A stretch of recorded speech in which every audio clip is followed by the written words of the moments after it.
Iglesia, ¿cómo estás? Que Dios te bendiga. De verdad, qué privilegio estar con ustedes. Saludos a la Iglesia Digital. Me complace mucho estar con ustedes, con todos. Como dice el Salmo 133, y lo voy a citar en la versión del lenguaje actual, no hay nada más bello ni más agradable que ver a los hermanos vivir juntos y en armonía. Y así es. Somos iglesia. Independientemente de la Iglesia Cristiana Trillo Nuevo, la gente que nos llega a escuchar a través de nuestro canal de YouTube o de cualquier otro medio, es gente de otra iglesia. Y sin embargo somos un cuerpo en Cristo, somos la iglesia de Jesucristo, somos la novia. Así que llevemos las cargas de los otros, llevemos en oración a, a nuestros amigos, a nuestros cercanos, a la iglesia. Sobrellevémonos, amémonos, preocupémonos unos por otros y vamos en la misma dirección. Y precisamente es de lo que quiero, o el Espíritu Santo puso en mi corazón, hablar en esta nueva serie. Algunos estuvieron expectantes de los anuncios que estuvimos haciendo. Empezamos una nueva serie que se llama La Iglesia a través de los siglos. Y con temor y temblor de parte de Dios, voy a estar enseñando una serie de 5 mensajes. El primero, el día de hoy, es la iglesia primitiva.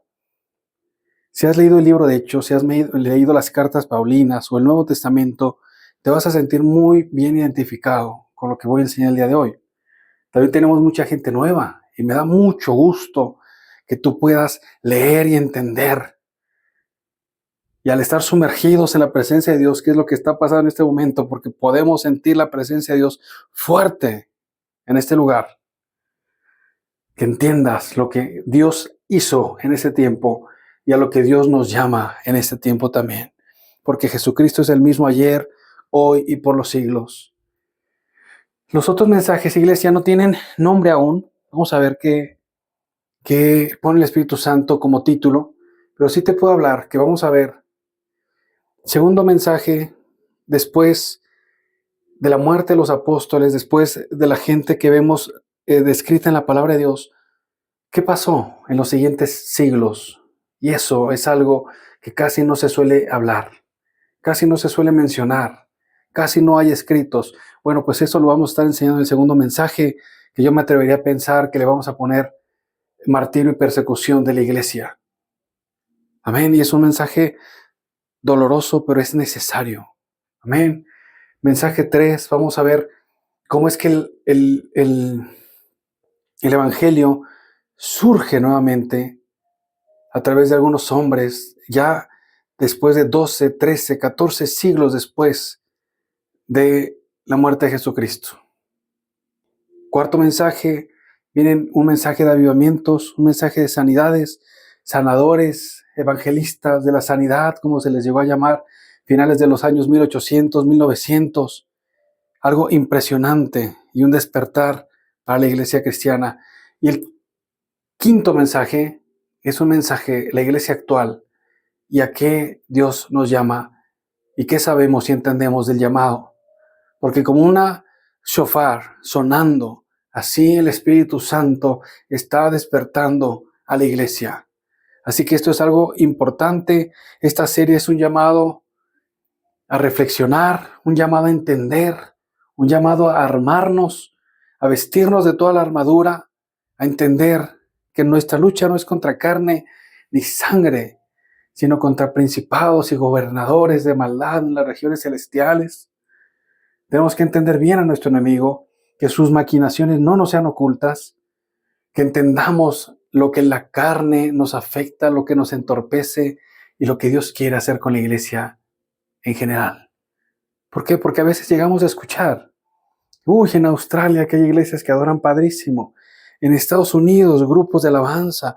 Bueno, créeme que también Dios quiere hacer eso contigo. También Dios quiere hacer eso en Trillo Nuevo. Sabes, te voy a contar un testimonio rápidamente, paréntesis.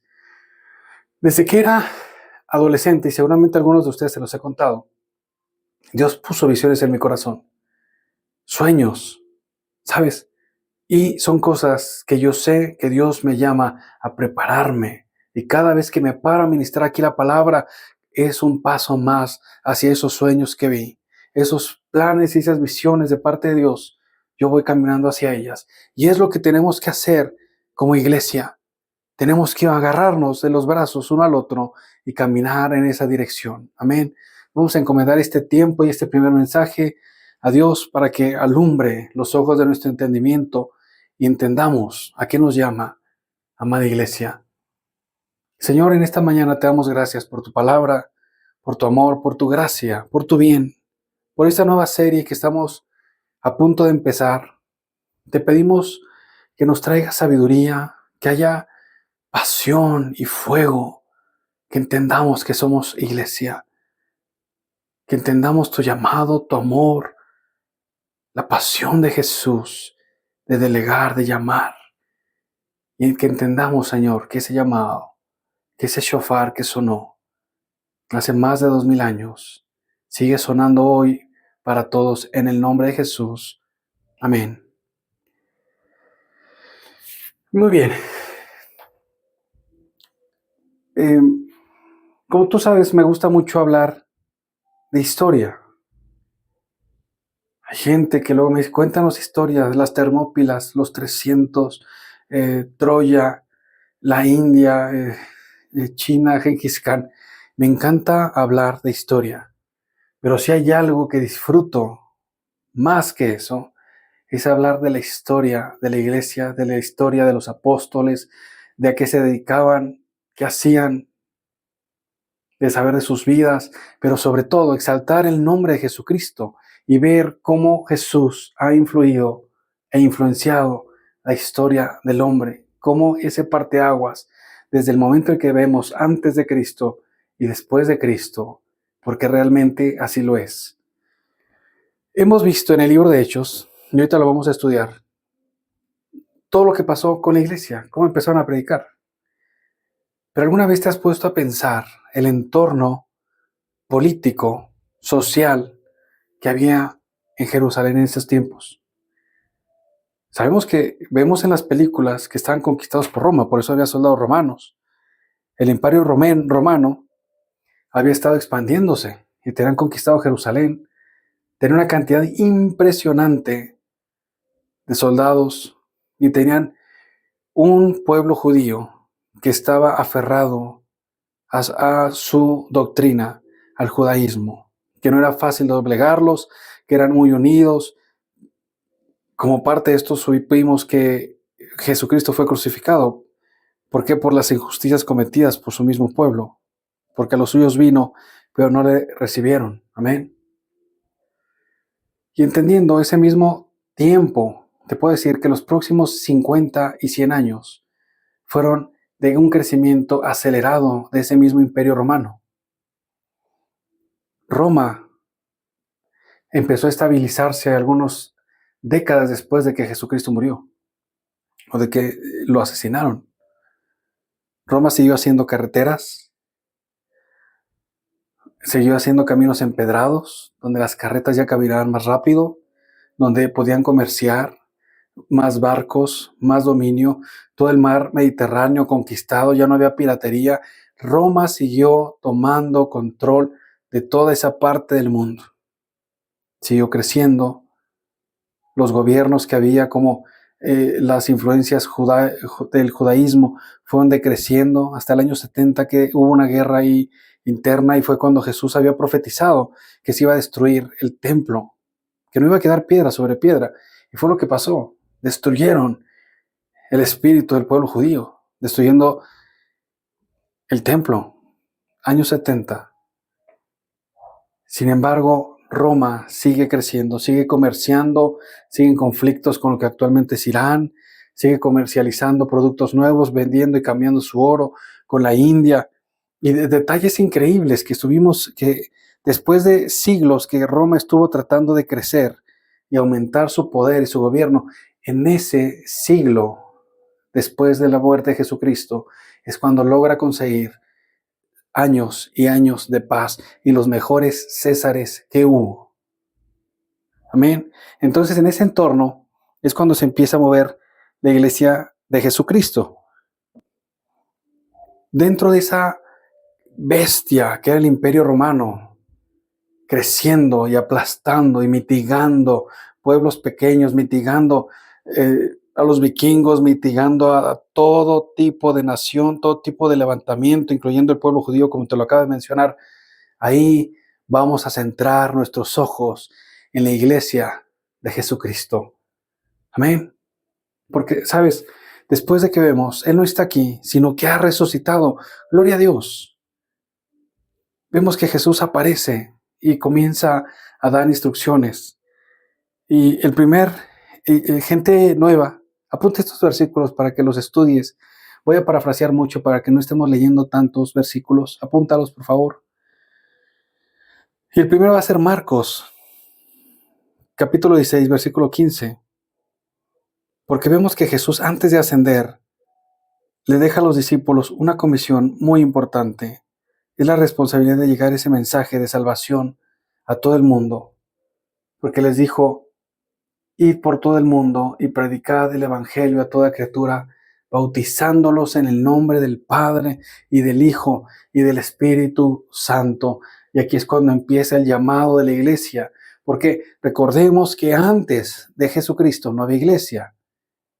Había un pueblo judío. Había una creencia, el Torá y todas las creencias que existen actualmente en el pueblo judío, que respetamos y admiramos y amamos también. Pero la iglesia de Jesús no existía hasta que Jesús vino y llamó a los 12, los preparó y les da ese mandamiento. Vayan y predíquele a todos.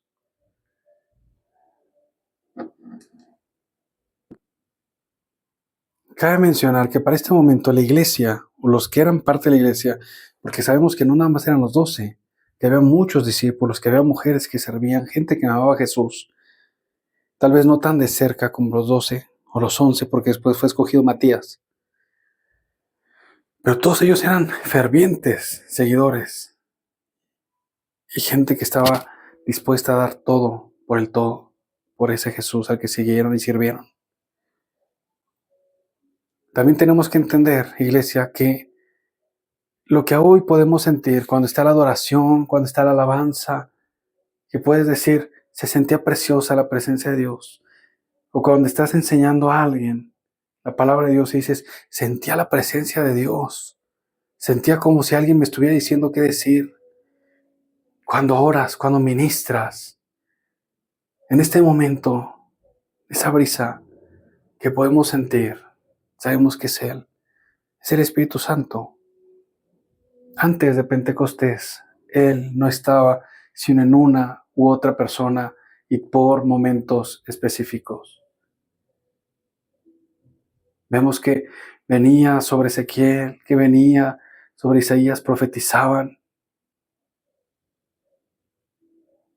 pero no era parte.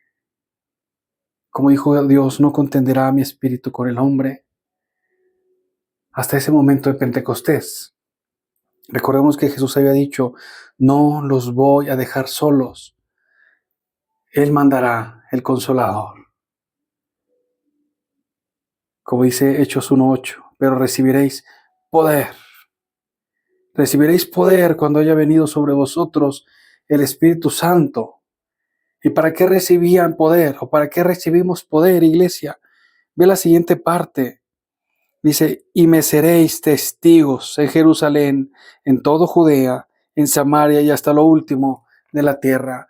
Recibirás poder cuando el Espíritu Santo esté sobre ti y serás testigo en cualquier parte del mundo. Serás testigo en México, serás testigo en la ciudad en la que te encuentres, serás testigo aquí en el Estado de México de ese poder. Para eso es el poder, la unción del Espíritu Santo, para hacerle testigo a Jesucristo. Ahora vamos al momento en el que empieza la historia fuerte y ungida de la iglesia. ¿Sabes? Vemos en la venida del Espíritu Santo, como te lo estaba mencionando, en Hechos 2:2-4, dice, de repente vino del cielo un estruendo como un viento recio que soplaba. Y menciona que se les aparecieron lenguas como de fuego, que fueron todos llenos del Espíritu Santo. Llenos del Espíritu Santo. Jesús fue lleno del Espíritu Santo. Juan el Bautista fue lleno del Espíritu Santo. David fue lleno del Espíritu Santo. Y ahora toda la iglesia, todo el que confesaba que Jesucristo es el Señor, comienza a ser lleno del Espíritu Santo, así como tú y yo podemos ser llenos del Espíritu Santo. Amén. ¿Para qué? Para ser testigos. Amén. Repite la iglesia, ¿para qué? Para ser testigos. Para dar el testimonio de Jesucristo. ¿Por qué? Porque como dijo Pablo, y cito el versículo que me gusta tanto pronunciar, que es 1 Corintios capítulo 2, 4 y 5. De verdad que esto yo lo uso como un estandarte para mi vida diaria. Dice, y ni mi palabra ni mi predicación fue con palabras persuasivas de humana sabiduría, sino con demostración del Espíritu y de poder, para que vuestra fe no esté fundada en la sabiduría de los hombres, sino del poder de Dios. ¿Qué significa esto, iglesia? Que el Espíritu Santo vino, nos reparte dones, nos unge, Dios nos llama y tú comienzas a ser testigo, comienzas a guardar el testimonio de Cristo. Y como dice Pablo aquí en ese versículo que acabo de mencionar, no vienes a decirle a la gente, mira, somos un grupo de gente bien buena onda, somos un grupo de gente bien ordenada, tenemos nuestros misioneros principales, y no estoy hablando mal de ninguna iglesia, recordemos que Dios nos ama a todos y que Dios llama al arrepentimiento a la iglesia en general, pero nosotros no estamos tratando de persuadir a la gente con buenas palabras, con buenas intenciones, con buenos actos. Nosotros tenemos el poder del Espíritu Santo. ¿Recuerdas? Algunos de ustedes hay gente nueva que no estaba en ese momento todavía. Voy a contar con mucho gusto este testimonio. Me acuerdo que en enero de este año había un muchacho que había tenido un pasado muy, muy complicado. Acaba de recibir a Jesucristo 2 meses atrás. Él se había roto una mano, una muñeca, la tenía todavía lesionada, nunca le quedó bien.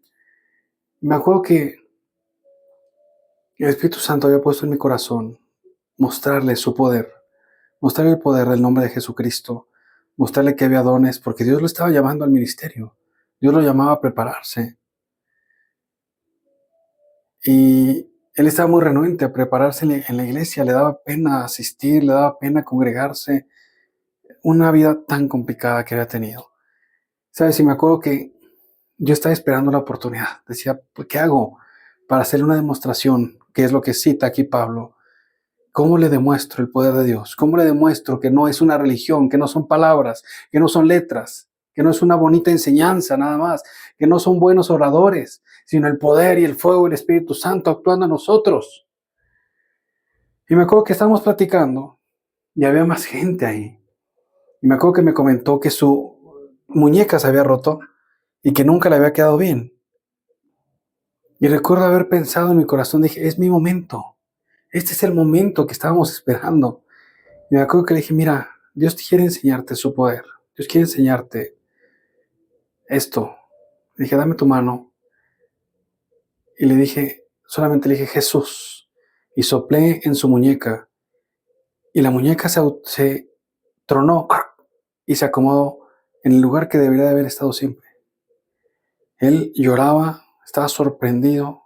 Recuerdo con gozo ver su cara. De verdad fue algo padrísimo, fue algo asombroso, fue algo que yo le di gloria y gracias a Dios durante algunos días.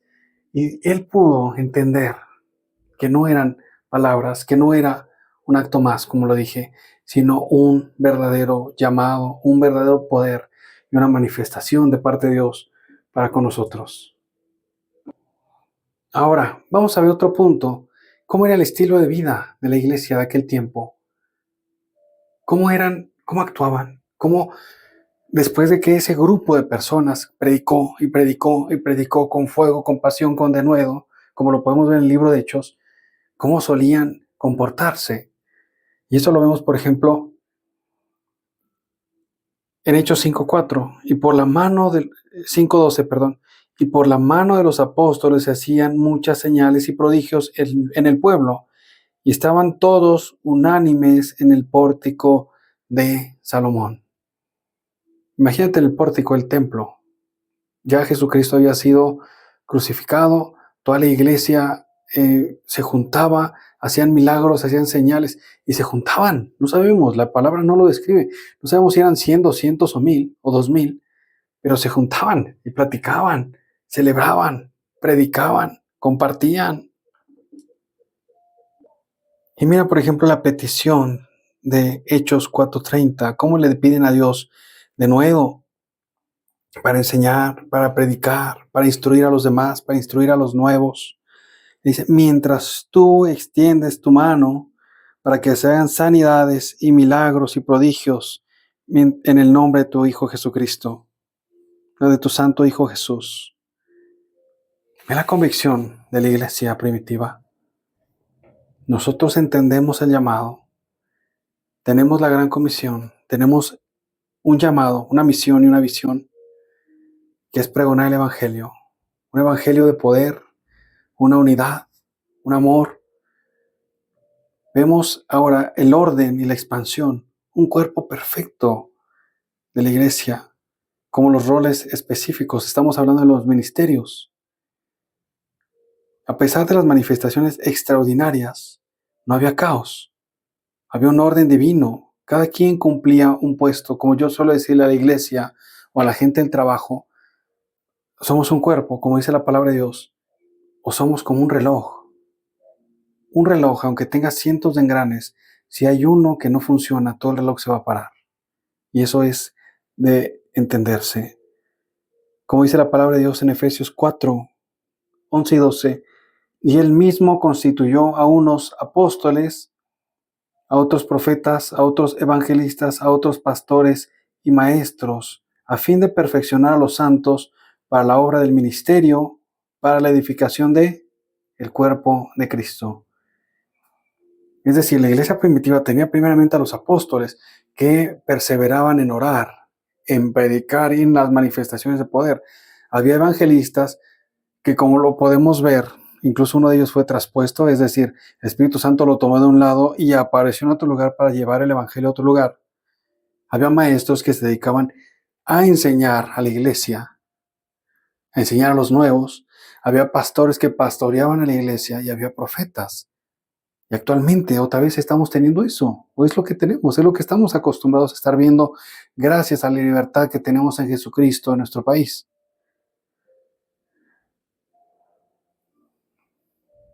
Amén, gloria a Dios. Qué bonito se escuchó eso. Gracias a la libertad que tenemos en nuestro país.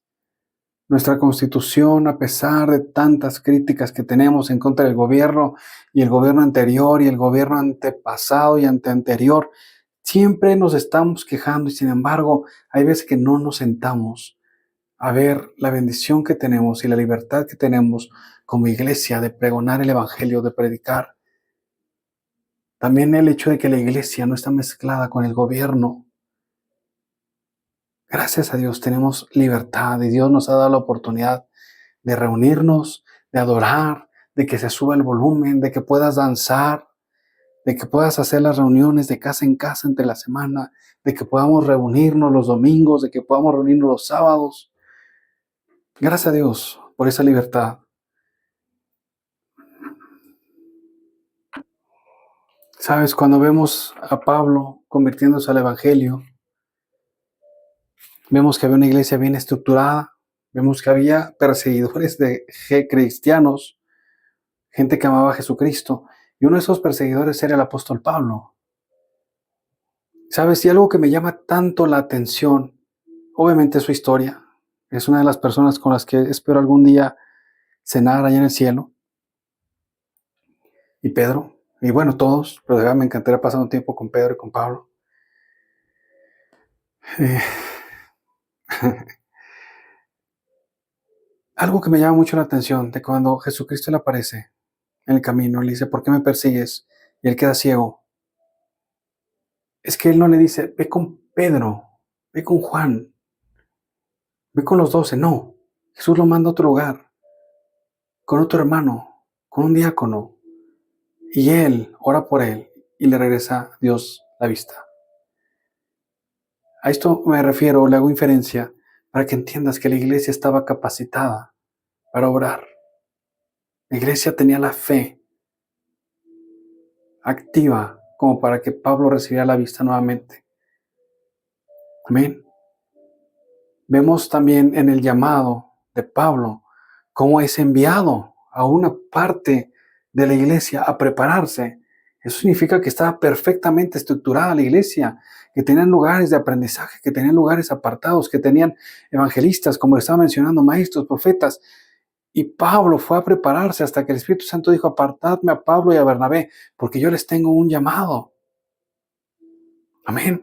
Y parte de ese llamado fue cuando empezó Pablo con sus viajes misioneros, que han sido y fueron de gran bendición. Ahí vemos las cartas paulinas, ahí vemos unos testimonios impresionantes de poder, de unción, del llamado, del evangelismo, del apostolado. Algo tremendo. ¿Sabes, iglesia? En este primer mensaje es lo que quiero que entendamos. ¿Cómo era la iglesia primitiva? Una iglesia con amor por Dios, por sobre todas las cosas. Una iglesia con el entendimiento de predicar el evangelio, de que los días iban a pasar, pero la palabra de Dios no pasaría, de que no había nada más importante que la comunión con el Espíritu Santo, exaltar el nombre de Jesucristo, guardar el testimonio. Perfectamente bien identificado que Cristo era la piedra angular. Asimismo, los dones, los llamados, los ministerios, el amor fraternal, el respeto, todos unánimes. Eso era la iglesia primitiva. Una iglesia de poder, una iglesia imparable, una iglesia ungida y santa y pura, porque eso es lo que Dios nos llamó a hacer. Quiero terminar pidiéndote que leas el libro de Hechos. ¿Sabes? Y en el último mensaje vamos a volver a retomar una parte de esta. Y voy a hacer un llamado que el Espíritu Santo pone en nuestro corazón. Mientras tanto, iglesia, quiero invitarte. Algo que resuena en mi corazón durante años y años. Jesucristo es el mismo ayer, hoy y por los siglos. No ha habido un cese de milagros, no ha habido un cese de manifestaciones de poder, no ha habido un cambio en los dones, no ha habido un cambio en la unción, en los ministerios. No lo hay. Somos nosotros los que hemos cambiado. Muchos de nosotros, o algunas doctrinas como se han hecho, no, los milagros quedaron en la iglesia primitiva. Iglesia, yo creo que nosotros podemos decir, eso no es cierto. Y podemos testificar. Y muchos de los que me están escuchando ahorita han visto y experimentado el poder de Dios. Yo lo he experimentado. Yo lo experimento. Dios sigue hablando. Dios sigue llamando. Dios sigue ungiendo. Él no cambia. Así que, iglesia, repito ese llamado. Lee el libro de Hechos. Estudia y repasa todo lo que acabamos de ver en este primer mensaje llamado la iglesia primitiva. Y abrázalo y créelo, porque Dios te está llamando a ser como esa iglesia primitiva. Dios, te damos gracias en esta mañana, porque en este mensaje nos permites entender a qué nos llamas, cómo quieres que seamos, cómo quieres que vivamos, que hablemos, que actuemos, que guardemos el testimonio. Ayúdanos a entender, Señor, que tú no has cambiado, que los llamados no han cambiado, ni los ministerios, ni los dones. Alumbra nuestros ojos del entendimiento y que podamos abrazar tu palabra, que podamos abrazar tu comunión, la unción del Espíritu Santo y que podamos predicar el Evangelio y cumplir la gran comisión, ir por todo el mundo y pregonar el Evangelio a todos, bautizándoles en el nombre del Padre, del Hijo y del Espíritu Santo. Iglesia, estamos despedidos, terminamos este primer mensaje y nos vemos en el siguiente mensaje que me atreveré a pensar que va a ser martirio y persecución de la iglesia. Que Dios te bendiga.